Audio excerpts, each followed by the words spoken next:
قشنگ همه زورتو بذاری یا کم نذاری یا بیا جلو بیا جلو. آج آقا به بازه با خودتون مش میندازم ها. دانه چندی تو؟ من کم قهوه‌ای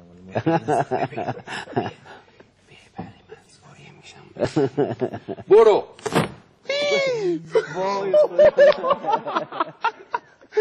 پیمان قانه خدا بگم چی کاره.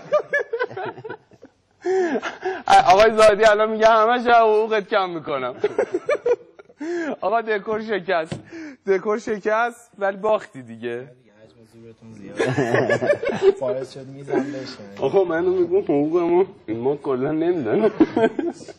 کل دکور فردا باید بچسبیم. وای اینا کاش که یه خورده محکم‌تر میساختی آقای قانه. اینجوری خوب نیست.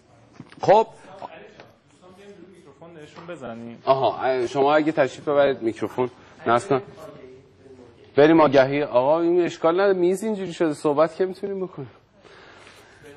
بدبخت شدم این ماه فکر میکنم که اجاره خونم باید دوستان کمک کنن چون آقای زاهدی که حقوق رو نمیده. قهرمان جهان هستن منم که خودتون میدونید دیگه سالها افتخار.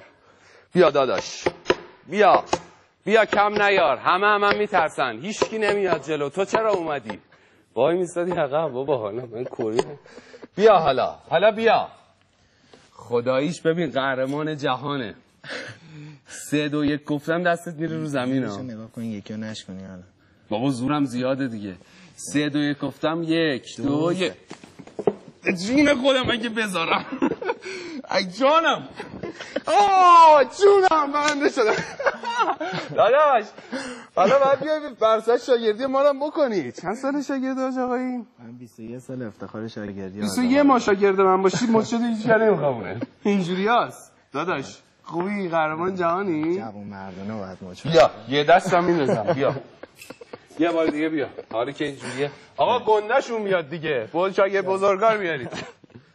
بیا یه دست این یه دست این یه دست یک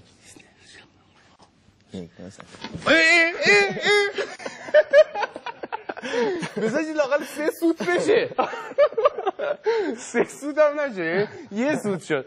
دست شما در آقا بفرمایید مخلص شما.